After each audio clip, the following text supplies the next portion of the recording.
When lonely lumberjack Jonas Whitmore paid $50 for a desperate father's daughter in 1847 Oregon, he thought he was simply offering refuge to a woman in need.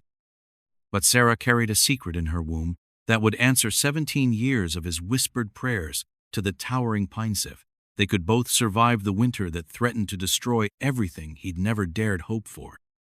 Jonas Whitmore's axe bit deep into the giant pine tree, sending wood chips flying like angry wasps around his sweating face.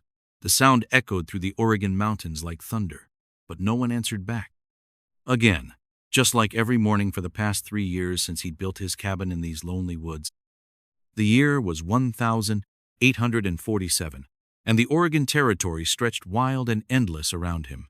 Most men came here with families, dreams of farms and children running through wheat fields. Jonas came alone. He stayed alone, and every night he wondered if God had forgotten his name. Steam rose from his coffee cup as he paused to catch his breath. The other loggers from camp would arrive soon, chattering about their wives' cooking and their baby's first words. Jonas would listen, smile, and pretend their stories didn't feel like knives twisting in his chest. He'd learned to hide his loneliness behind jokes and hard work, but the trees knew the truth. They heard him talking to himself, heard him pray for someone he wanted to share his simple life. The logging camp buzzed with activity as men prepared their tools. Jonas watched them from the corner of his eye while sharpening his blade. Big Tom McCarthy complained about his wife's new curtains. Young Pete bragged about teaching his son to whittle. Even grumpy old Henrik smiled when he mentioned his daughter's letters from back east. "Morning, Jonas," called out Frank Muller, the camp cook. "You joining us for Sunday dinner this week? Martha's making her famous apple pie." Jonas forced a grin. "Thanks, Frank, but I've got work to finish." Same excuse as always. The truth was, sitting at Frank's table surrounded by his laughing family felt worse than eating alone. At least in his cabin, he could pretend he chose the silence. The work was hard but honest. Each tree fell exactly where Jonas planned, his skill earned through years of practice and natural talent. The other men respected his abilities, even if they didn't understand his choice to live like a hermit. Thomas Brennan, the camp foreman, often said Jonas could read trees like other men read books. But trees didn't argue with you. Trees didn't laugh at your jokes or hold your hand during storms. Trees didn't fill the empty chair across from your dinner table. As the sun climbed higher, Jonas found himself working faster, harder, trying to outrun thoughts that always caught up anyway. Sweat stung his eyes, and his muscles burned. But physical pain felt easier than the ache in his chest that never quite went away. During the lunch break, he sat apart from the others, eating bread and dried meat while they shared stories and tobacco. Their voices blended into a comfortable hum that reminded him of church services from his childhood, back when he still believed prayers got answered in obvious ways. "You know, Jonas," said Pete, wandering over with his sandwich, "there's a new family moved to town. Got 3 daughters, all pretty as spring flowers. Maybe you should." "I'm fine as I am," Jonas cut him off, but not harshly. Pete meant well. They all did, but Jonas had tried courting before, back in Pennsylvania. Women took one look at his rough hands and quiet ways, then found excuses to dance with smoother talkers who promised easier lives. The afternoon passed in rhythm chop. Pause, chop, pause. Each swing of his axe matched the beating of his heart, steady and strong but ultimately alone. Other men worked in pairs, chatting while they labored. Jonas preferred the company of his own thoughts, even when those thoughts turned dark. As evening shadows stretched long between the trees, Jonas packed his tools and headed home. His cabin sat in a clearing he'd carved from the wilderness, small but sturdy, with glass windows that caught the last light of day. Smoke curled from the chimney where he'd banked the morning fire, and for a moment he could almost pretend someone waited inside. But the illusion shattered as soon as he opened the door. One plate on the table, one chair by the fire, one pillow on the bed he'd built wide enough for 2, just in case Hope decided to move in someday. He lit the oil lamp and prepared his simple supper: beans, bacon, and bread. The food tasted fine, but eating alone made everything seem flavorless. He'd tried reading during meals, but the books only reminded him that even fictional characters had more companionship than he did. After dinner, Jonas sat by the fire and pulled out his whittling knife. Carving helped quiet his restless mind, and he'd gotten good at making small animals and decorative boxes. Tonight, he worked on a tiny cradle, no bigger than his palm. He told himself it was just practice, but his heart knew better. The wind picked up outside, rattling the windows and moaning through the pine boughs like a lonesome song. Jonas added another log to the fire and watched the flames dance. Sometimes he talked to the fire, told it about his day, his hopes, his fears. Fire was a good listener. It crackled responses and never judged his foolishness. Before bed, Jonas knelt by his simple wooden cross mounted on the wall. His prayers had gotten shorter over the years, worn down by silence that felt too thick to penetrate. "Lord," he whispered, "I'm not asking for much. Just someone to share this life with. Someone who might find my quiet ways peaceful instead of strange. I've got room in my heart and my home for a family, if you see fit to send one my way." The cross said nothing. The cabin settled around him with familiar creaks and sighs. Outside, an owl called to its mate, and somewhere in the distance, another answered.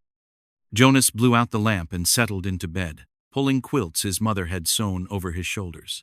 Tomorrow would bring more trees, more work, more evenings exactly like this one. But maybe, just maybe, tomorrow might also bring something different. He closed his eyes and listened to the wind, imagining it carried prayers up to heaven through the towering pines. "Fresh bread. Get your fresh bread here." The voice cut through Portland's Saturday market like a church bell, and Jonas nearly dropped his bag of nails.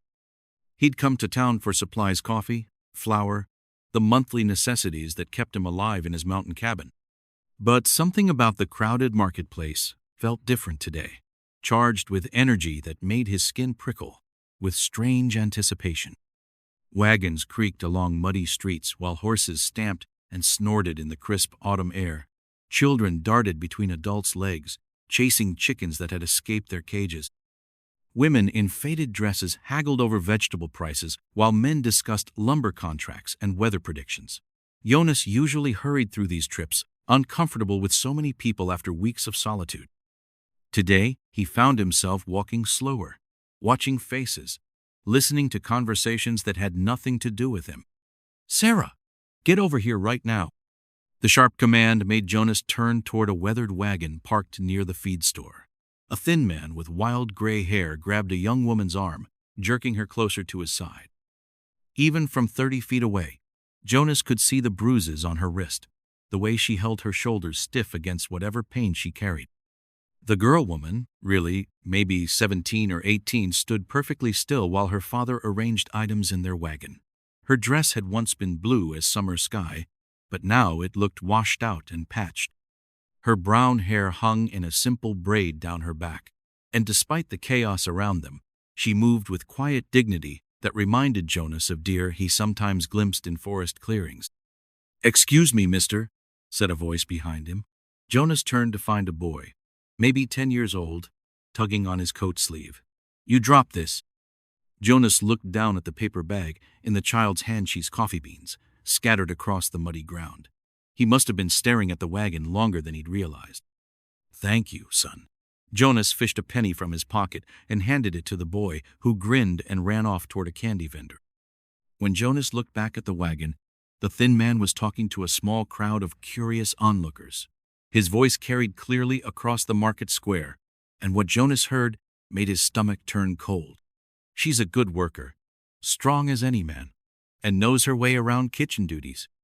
William McKenna called out, one hand still gripping his daughter's elbow. 17 years old, healthy, and ready for marriage to any man with sense enough to see a bargain. The crowd murmured and shifted uncomfortably. Some women shook their heads and walked away quickly. A few men moved closer, studying Sarah like they might examine a horse before purchase.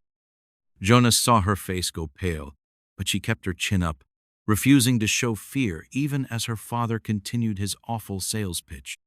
"Starting bid is $40, McKenna announced. "But I'll take 50 from the right man, someone who can provide proper care for damaged goods."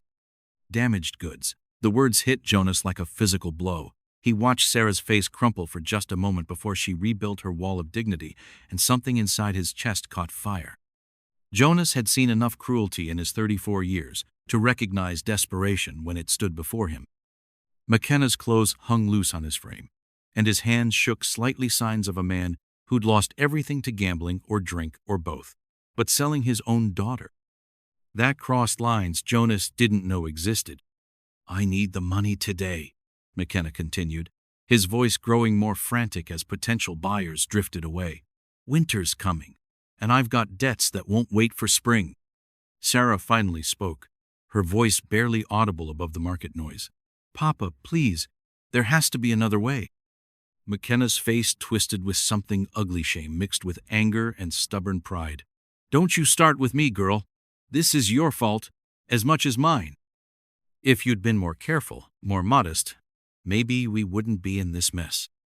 Jonas didn't understand what McKenna meant, but he saw how the words hit Sarah like slaps.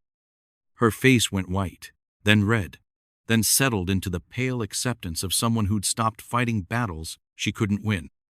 The crowd began to scatter as the spectacle lost its novelty. A few men lingered, whispering among themselves and casting looks at Sarah that made Jonas's hands curl into fists. He recognized the type men who saw vulnerability and thought it meant opportunity. $45, called out a voice from the back of the remaining group. Jonas turned to see Bill Hutchins, a ranch hand known for his mean temper and rough treatment of animals. "That's fair for a girl with questionable reputation." McKenna's eyes lit up with desperate hope. "50 would seal the deal, Mr. Hutchins. She's worth every penny."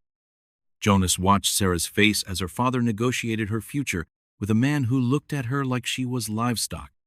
Her green eyes found his across the crowd, and in that moment, he saw something that made his chest ache, not just fear or sadness, but a deep loneliness that matched his own.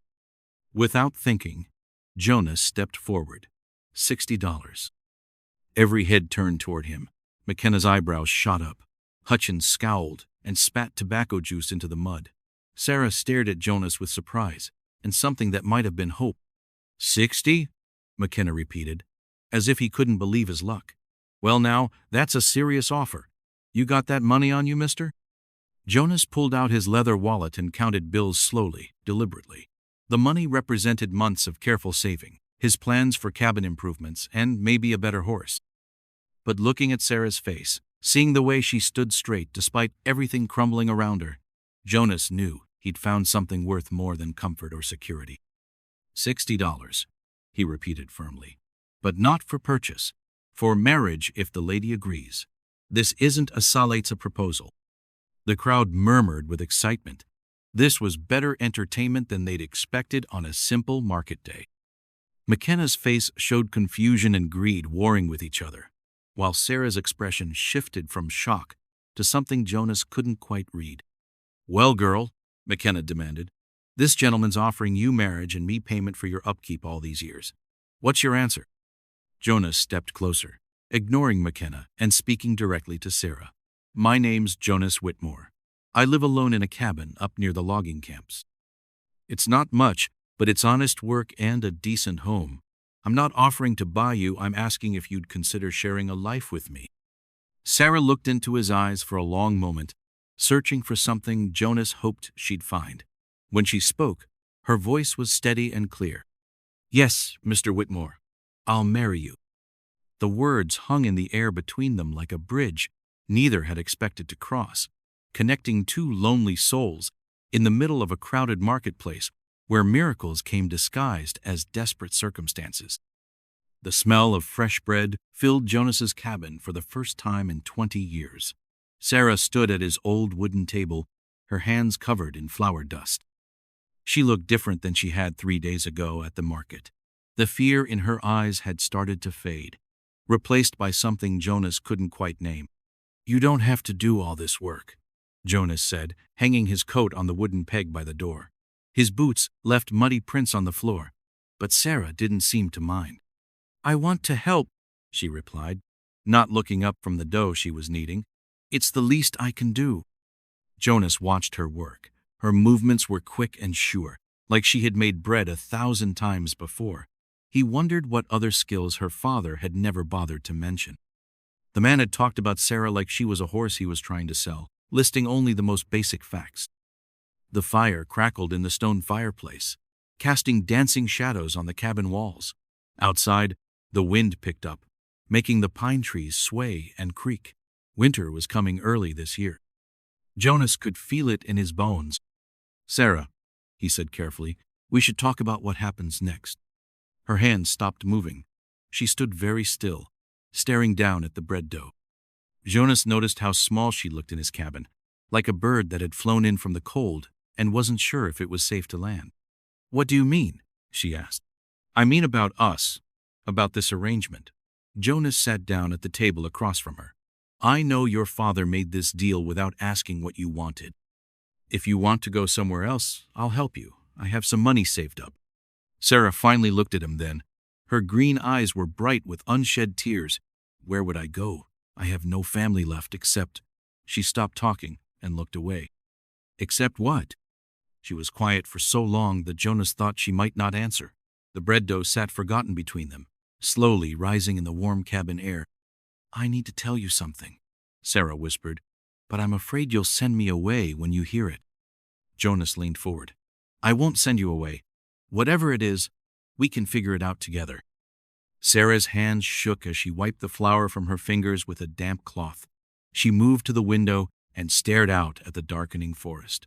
Jonas could see her reflection in the glass, ghostly and uncertain. "My father wasn't lying when he said I was strong," she began. "I've been taking care of our farm since I was 12. I can cook, clean, mend clothes, tend animals. I know how to make medicine from wild plants. I can read and write better than most men in town." "Those are all good things," Jonas said gently. "Why would any of that make me send you away?" "Because there's more." Sarah turned away from the window. "There's something he didn't tell you. Something that made him so desperate to get rid of me." Jonas waited. He had learned that pushing Sarah to talk only made her retreat further into herself. "I'm going to have a baby," she said in a rush, as if saying it quickly would make it easier. The words hit Jonas like a falling tree. He sat back in his chair, trying to understand what she had just told him. A baby. Sarah was going to have a baby. "How long?" he asked. 3 months, maybe 4. I'm not entirely sure. Sarah's voice was barely audible. "That's why my father was so eager to find someone to take me. He said no man would want a woman carrying another man's child." Jonas stood up and walked to the fireplace. He stared into the flames, trying to sort through his thoughts. Sarah was pregnant. That changed everything. Or did it? He thought about all the nights he had sat alone in this cabin, praying for God to send him a family. He had imagined a wife who would love him, children who would call him father. He had never imagined it would happen like this. "Was it someone you loved?" Jonas asked, still facing the fire. "No." The word came out sharp and bitter. "It was not someone I chose." Jonas understood then. Sarah hadn't just been sold by her father. She had been hurt by someone, and her father had blamed her for it. The thought made anger rise in his chest like steam from a boiling pot. He turned back to Sarah. She stood by the table, her arms wrapped around herself, waiting for him to tell her to leave. She looked so young and scared that Jonas felt his heart break a little. "Do you want this baby?" he asked. Sarah's eyes widened with surprise. "What?" "The baby. Do you want it?" She was quiet for a moment, thinking, "I was scared at first. But yes, I think I do. It's not the baby's fault how it came to be." Jonas nodded. "Then we'll make it work." "You mean you're not sending me away?" "Sarah, I've been alone in this cabin for 15 years. I've prayed every night for God to send me a family. Maybe this isn't how I expected it to happen, but—" He paused, looking around the cabin that suddenly felt less empty. "Maybe God works in ways we don't always understand." Sarah started crying then, not the quiet tears she had been holding back, but real sobs that shook her whole body. Jonas went to her and put his arms around her carefully, like she was made of glass. "It's going to be all right," he said. "We'll figure this out together." "But what will people say? What will they think?"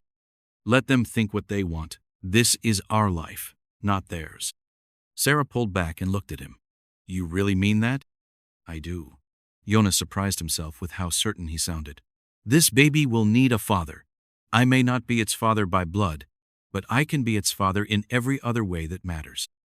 For the first time since he had met her, Sarah smiled. It was small and uncertain, but it was real. What do we do now? She asked. Jonas looked around the cabin with new eyes. It would need changes. A crib, baby clothes, supplies for winter. They would need to prepare for a birth in the wilderness, far from doctors or midwives. Now we get ready, he said. Winter's coming, and babies don't wait for convenient timing. Outside, the wind howled through the pine trees, but inside the cabin, something had shifted. The silence that had filled Jonas's home for so many years was finally broken, replaced by the sound of two people planning a future neither had expected to find. The first snowflake fell on Jonas's nose while he was splitting wood behind the cabin. He looked up at the gray October sky and cursed under his breath. Winter was coming 6 weeks early, and they weren't ready. Inside the cabin, Sarah was learning to use Jonas's mother's old sewing machine. The steady rhythm of the needle had become the soundtrack of their days as she worked to make clothes small enough for a baby. Her belly had grown round and firm, impossible to hide now, even under her loosest dress. Jonas, Sarah called from inside, come quick. He dropped his axe and ran toward the cabin, his heart pounding. Sarah had been having pains off and on for the past week. The nearest doctor was a 3-day ride away in good weather. In snow, it might as well be on the moon. But when he burst through the door, Sarah was smiling. She stood by the window, one hand pressed to her belly. Feel this, she said, reaching for his hand. Jonas let her guide his palm to the side of her stomach. At first he felt nothing. Then suddenly there was a little push against his hand, like someone knocking on a door from the inside. The baby's moving, Sarah said, her eyes bright with wonder. Jonas stared at his hand on her belly, amazed. In all his imaginings of family life, he had never thought about this moment, feeling a baby move before it was born. It made everything seem more real somehow. Does it hurt? He asked. No, it's wonderful, like having a secret conversation that only I can hear. They stood there together, waiting for the baby to move again. When it did, Jonas laughed out loud, a sound he hadn't made in years. But their joy was interrupted by the sound of horses outside. Jonas looked through the window and saw 3 men on horseback approaching the cabin. He recognized them: Tom Bradley, Pete Morrison, and Jake Williams from the logging camp. They looked serious, and none of them were smiling. Stay inside, Jonas told Sarah. He stepped out onto the porch, closing the door behind him. Afternoon, boys, he said. What brings you out this way? Tom Bradley, the oldest of the 3, cleared his throat. We need to talk, Jonas. Some of the men are having concerns. What kind of concerns? About your situation here. Bradley nodded toward the cabin. Word is getting around town about your wife and her condition. Jonas felt his jaw tighten. What business is it of yours or anyone else's? Look, Jonas, you're a good worker. We all like you, but some of the wives in town are talking. They're saying it doesn't look right. You marrying a girl who was already carrying when you wed her. Pete Morrison spoke up. Mrs. Henderson at the general store says decent folks shouldn't associate with people who don't follow proper Christian behavior. And what exactly are you suggesting? Jonas asked, his voice dangerously quiet. Maybe it would be better if you found somewhere else to live, Jake Williams said. At least until after the baby comes and things settle down. Jonas looked at each man in turn. He had worked alongside these men for years. He had saved Pete Morrison's life when a tree fell the wrong way 2 summers ago. He had lent Tom Bradley money when his own wife was sick. And now they were here telling him to leave because of what other people thought. No, Jonas said simply. No? Bradley looked surprised. I'm not going anywhere. This is my land, my cabin, my wife. If people in town have a problem with that, they can take it up with me directly. Jonas, be reasonable, Morrison started. I'm sorry to interrupt you right here, but if you're enjoying this story so far, please consider subscribing to our channel so you can enjoy many more like it in the future. And by the way, don't hesitate to like the video as well, and let us know your thoughts in the comments. Now, enjoy the rest of the story. I am being reasonable, Morrison said. What's not reasonable is grown men riding out here to tell me how to live my life, based on gossip, from people who don't know the first thing about my situation. The three men exchanged looks. Jonas could see they hadn't expected this reaction. The logging company might not want to keep you on if there's too much talk, William said. Then I'll find other work. There isn't other work, Jonas. Not out here. Not in winter. Jonas felt the weight of what they were saying. Without his job at the logging camp, he had no way to support Sarah and the baby. Winter was coming, and they needed money for food, medicine, supplies. But as he stood there on his porch, looking at these men who had been his friends, Jonas realized something important. Their friendship had conditions. Their acceptance came with a price. And that price was abandoning the woman who had brought more joy into his life in 3 months than he had felt in 20 years. I appreciate you riding out here to warn me, Jonas said finally, but my answer is still no. I'm not sending my wife away, and I'm not leaving my home. Through the window, he could see Sarah watching from behind the curtain. She looked frightened, and Jonas felt anger rise in his chest. These men were scaring a pregnant woman with their small-minded gossip. Think about what you're doing, Jonas, Bradley said. Winter's coming. That girl's going to need medical care when her time comes. You can't provide that out here alone. I'll manage. What if something goes wrong? What if she dies? What if the little child dies? Will your pride be worth that? The words hit Jonas like physical blows. He had been trying not to think about those possibilities. But Bradley was right. Sarah was small, and this was her first baby. Things could go wrong. Things did go wrong, especially in the wilderness. But as he watched Sarah's face in the window, Jonas made his choice. We'll take our chances, he said. The three men looked at each other again. Then Bradley shrugged. It's your funeral, Jonas. Don't say we didn't try to help. They turned their horses and rode away, leaving Jonas alone on his porch as the first real snow began to fall. Fat, wet flakes that would turn the mountain paths into treacherous ice within days. Sarah opened the door and stepped outside. What did they want?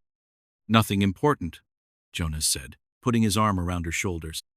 But as they watched the snow fall harder, both of them knew that winter would test them in ways they weren't prepared for. The baby was due in spring, but that was months away. Months of cold, isolation, and the very real possibility that when Sarah's time came, they would be completely alone. That night, as they lay in bed listening to the wind howl around the cabin, Sarah spoke into the darkness. Maybe they're right. Maybe I should go back to town. No, Jonas said firmly. We stick together. Whatever comes, we face it together. But secretly, in the dark of his cabin with winter closing in around them, Jonas wondered if he had just made the biggest mistake of his life. William McKenna's horse thundered into the yard like lightning strikes the tallest tree. Jonas dropped his axe when he heard the angry hoofbeats, knowing trouble had found them again. Through the kitchen window, he could see Sarah's face turn white as fresh snow. Her hands shook as she gripped the table, her round belly making it hard for her to move quickly. Whitmore! McKenna's voice boomed across the clearing, like a hungry bear's roar. Get out here! We got business to finish! Jonas walked slowly toward the mounted man, his boots crunching on the spring mud. Behind him, he heard Sarah's sharp breath through the open window. The little human inside her must be kicking hard. She always made that sound when the little one got restless. Dr. Hartwell had warned them that babies could sense their mother's fear, and right now, Sarah was scared enough for both of them. McKenna looked terrible. His clothes were dirty and torn. His beard had grown wild and tangled. Dark circles under his eyes told Jonas that this man hadn't slept well in months. But worst of all were his hands. They shook like leaves in a storm, and Jonas knew that meant McKenna had been drinking again. What do you want here? Jonas asked, keeping his voice steady and calm.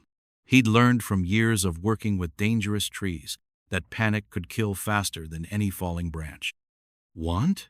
McKenna laughed, but it wasn't a happy sound. I want what's fair. That girl I sold you has been nothing but trouble. Look at her, big as a house with some other man's baby. You got cheated, Whitmore, and I figure you deserve some money back. Jonas felt anger rise in his chest, like heat from a roaring fire. Sarah's my wife now. Whatever happened before doesn't matter to me. Doesn't matter? McKenna spat into the dirt. That baby she's carrying could belong to anyone. Maybe the blacksmith's boy who was always sniffing around. Maybe that traveling salesman who came through last summer. Could even be mine, for all you know. The words hit Jonas like a slap across the face. He heard Sarah gasp from inside the cabin, and he knew she was listening to every terrible word. This was exactly what she'd been afraid of, that her past would come back to hurt the people she'd grown to love.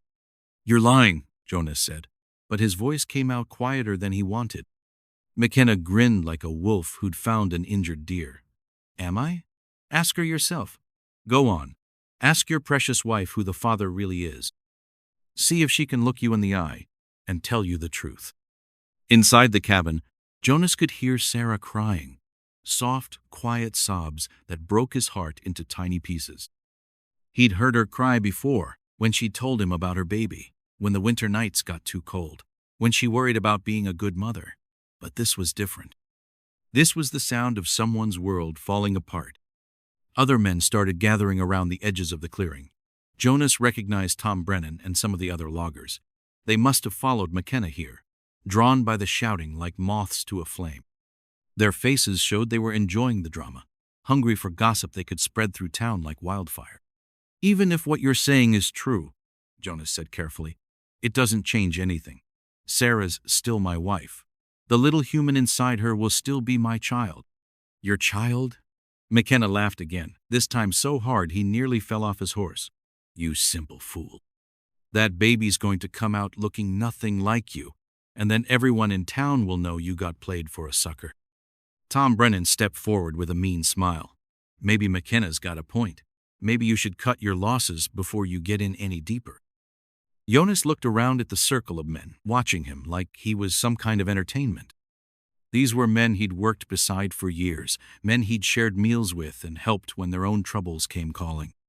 Now they stood there waiting to see him fall, ready to spread his shame from one end of the territory to the other. Get off my land, Jonas said quietly. McKenna leaned forward in his saddle. What did you say? I said, get off my land, all of you. Jonas's voice grew stronger with each word. Sarah's my wife because I chose her. The baby's mine because I'll raise it. And if any of you have a problem with that, you can take it up with my axe. The threat hung in the air like smoke from a campfire. Jonas had never been a fighting man, but 17 years of swinging an axe had built muscles that could crack a man's ribs if he had to use them. The loggers shuffled their feet and looked at each other, suddenly not so eager to be part of this confrontation. But McKenna wasn't backing down. He climbed off his horse and walked right up to Jonas, close enough that Jonas could smell the whiskey on his breath. $50 more, McKenna said. That's what I want for not telling everyone in town exactly what kind of woman you married. $50, and I'll keep my mouth shut about her activities before you came along. Jonas stared into McKenna's bloodshot eyes and saw something that made his stomach turn. This wasn't just about money. This was about a man so broken by his own choices that he wanted to break everyone else too. McKenna had lost everything. His farm, his reputation, his daughter's respect, and now he wanted to drag Jonas down with him. No, Jonas said simply. McKenna's face turned red as a sunset. No? You think you can just say no to me? That's exactly what I think. Jonas stepped closer, and this time McKenna was the one who backed up. You sold your daughter to pay your gambling debts. You took my money and rode away without looking back. Now you want more money because you're too weak to live with what you did. You can't talk to me like that. McKenna's hand moved toward the knife on his belt. Jonas caught McKenna's wrist before the knife cleared its holder. Years of gripping axe handles had made his hands strong as iron traps. McKenna's eyes went wide with surprise and fear.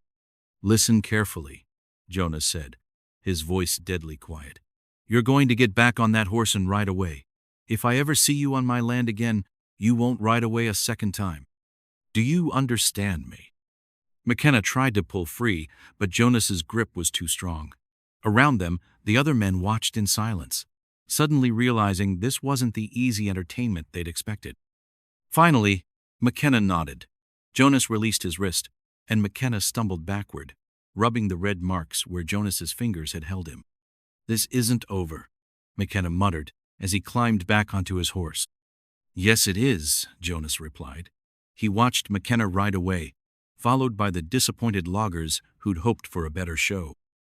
When they were gone, Jonas turned toward the cabin. Sarah stood in the doorway, tears streaming down her face, one hand pressed against her belly where their baby grew. "I'm sorry," she whispered. "I'm so sorry you had to hear those things." Jonas walked to her and pulled her into his arms, feeling the baby kick against his chest. "Don't be sorry for his poison. None of it matters to me." But even as he said the words, Jonas wondered if they were really true. McKenna's accusations had planted seeds of doubt that might grow whether Jonas wanted them to or not. Sarah's scream cut through the pre-dawn darkness like a saw blade through green wood. Jonas bolted upright in bed, instantly awake, his heart hammering against his ribs like a trapped bird. Beside him, Sarah doubled over, clutching her belly with both hands. "It's time!" she gasped between waves of pain. "The baby's coming now!" Jonas had prepared for this moment for months, but now that it was here, his mind went blank as fresh paper. He stumbled out of bed, nearly tripping over his own boots in the darkness. His hands shook as he lit the oil lamp, casting dancing shadows across the cabin walls. "I need to get Dr. Hartwell," he said, already reaching for his coat. "No time!" Sarah's voice came out sharp and breathless. "I can feel the baby moving down. It's happening too fast." Outside, the first birds were starting to sing, but inside the cabin, time seemed to move like thick honey. Jonas helped Sarah to the bed they'd prepared with clean sheets and towels. He'd read Dr. Hartwell's medical books, trying to learn what to do if the baby came before help arrived. But reading about birth was nothing like watching the woman you loved fight through each crushing wave of pain. Sarah's face was pale as morning mist, but her eyes burned with fierce determination. Between contractions, she grabbed Jonas's hand with a grip that could crack walnuts. "Tell me about the crib again," she whispered, trying to distract herself from the pain building like a summer storm. Jonas squeezed her hand and started talking, his voice steady even though his insides felt like jelly. "It's made from the prettiest piece of pine I could find. Sanded so smooth the butterfly could land on it without getting hurt. And I carved little flowers around the edges, just like the ones in your garden." Another contraction hit, and Sarah's back arched off the bed. Jonas felt helpless watching her suffer, wishing he could take some of the pain into his own body. All his strength, all his years of hard work, and there was nothing he could do but hold her hand and tell her she was brave. The sun climbed higher, painting the cabin walls gold and pink. Jonas lost track of time, focused only on Sarah's breathing and the encouraging words Dr. Hartwell had taught him to say, "You're doing wonderful. It's almost here. Just a little more." Then, suddenly, everything changed. Sarah's eyes went wide with surprise and something that might have been fear. "Something's wrong," she panted. "I can't. It doesn't feel right." Jonas's blood turned cold as winter creek water. This was what Dr. Hartwell had warned them about: Sarah's small frame, the baby's position, all the things that could go terribly wrong when help was miles away. "What do you need me to do?" Jonas asked, fighting to keep the panic out of his voice. Sarah gripped his hand tighter than ever. "Help me sit up. I think the baby's stuck." Jonas supported her back as she struggled to change position. Sweat beaded on her forehead despite the cool morning air. He could see she was getting tired, each contraction taking more out of her than the last. "I can see the head," Jonas said suddenly. And it was true. A tiny crown of dark hair was visible. "Sarah, I can see our baby." The word "our" came out without thinking, but Jonas meant it with every fiber of his being. Whatever McKenna had said, whatever doubts had crept into his mind during the long night, they disappeared the moment he saw that tiny head trying to enter the world. "Push," he urged. "One more big push." Sarah bore down with everything she had left, her face red with effort. Jonas watched in amazement as first the head emerged, then tiny shoulders, and finally, with a rush of fluid and blood that made his head spin, the entire baby slipped into his waiting hands. For a moment, the world went completely silent. The little human lay still and blue in Jonas's palms, so small and perfect it looked like a doll carved from soap. Jonas's heart stopped beating as he waited for some sign of life. Then the young child's mouth opened, and the most beautiful sound Jonas had ever heard filled the cabin, a thin, angry wail that announced to the world that this little person was very much alive and not happy about being cold and wet. "Is it?" Sarah gasped, trying to see over her belly. "It's a girl," Jonas said, his voice thick with tears. He didn't remember starting to cry. "She's perfect, Sarah, absolutely perfect." He wrapped the baby in the soft blanket Sarah had sewn from scraps of her old dresses. The little girl's eyes opened, bright blue as summer sky, and seemed to look right at him with an expression of serious concentration. As Jonas placed the little child in Sarah's arms, he studied the tiny face for any resemblance to the men McKenna had mentioned. But all he could see was Sarah's stubborn chin and his own blue eyes staring back at him with curiosity instead of fear. "Hello, little one," Sarah whispered, touching the baby's cheek with one finger. "I'm your mama, and this is your papa. We've been waiting so long to meet you." It made soft mewing sounds, like a kitten looking for its mother. When Sarah opened her dress to let it nurse, Jonas felt something settle deep in his chest, a contentment he'd never experienced in all his 34 years. "What should we name her?" Sarah asked, watching their daughter's tiny fist wave in the air. Jonas thought about the long winter they'd survived, the doubts they'd faced, the moment when he'd thought he might lose them both. "Grace," he said finally. "Her name is Grace." Sarah smiled, the first real smile Jonas had seen from her since McKenna's visit. "Grace Whitmore.